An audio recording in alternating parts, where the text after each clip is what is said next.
You can barely even call Avengers Infinity War a movie. It's more like a season finale of a TV show that just happened to be released in theaters. This film has like 65 main characters, and it's smart enough to know that it doesn't have to spend a second of time developing any of them.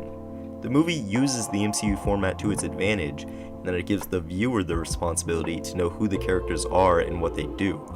Didn't see Doctor Strange? Well, that's your fault. Don't worry, because in 30 seconds we're going to cut back to Captain America anyways. This allows the movie to save a lot of time in its 11.5-hour runtime. We just get a quick little dialogue scene with each character, usually a walk and talk to introduce them before they get involved in the story. The beautiful thing about comic books is that they have absolutely no limits creatively other than the imagination of the writer and what the artist is willing to draw. It costs the same amount of money to show Thanos throw a planet that it does to show Scott Pilgrim go on a date. And I feel like we finally reached a point in movies where the same is true. With a big enough budget, you can pretty much do anything with CGI. So that, combined with great writing and performances for characters we already know and love, comes together really well to create a movie that is really fun and satisfying to watch. There's nothing this movie was unable to accomplish. You never feel like they were limited in how much action they could put in based on budget or time constraints. They could literally do anything, and that's why they were able to make this movie as weird as the source material demands it to be. Do you know how happy it makes me that the biggest movie in the world contains stuff this weird? Superheroes, aliens, wizards, magic rocks, spells, curses. Mainstream audiences have reached a point where they're pretty much on board for anything Marvel is willing to try.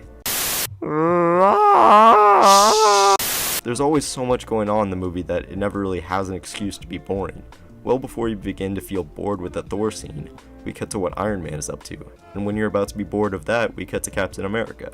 This is an advantage that not many other movies have ever really had, and the Russos take full use of it. Every character is utilized so well that you really don't mind how little individual screen time they all get.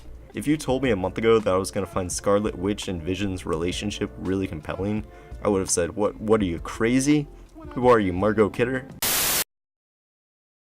Look, I know what this movie is. It's a big, dumb action blockbuster with shallow themes and a contrived plot. But you know what? There's nothing wrong with that. It doesn't make it a worse movie just because it's going for a wider demographic that includes children. This is me just after watching the original Iron Man. Just because a kid enjoys a movie doesn't make it a bad movie.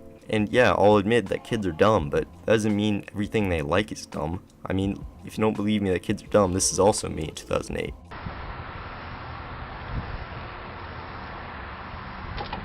Just because it has more sophisticated themes doesn't mean that Bridge of Spies is a better movie than E.T. A film has value outside of its intellectual worth. Big and dumb isn't necessarily worse than slow and smart. You also have to have entertainment value and spectacle hidden within your art if it's supposed to capture an audience. This film is well within its rights to be as dumb and weird as it is, because it makes up for it with fun character interaction and engaging fight scenes. You don't mind the corny dialogue and cheesy costumes. It's just a bit of fun that will likely leave you an emotional wreck for the rest of the day. 8 out of 10.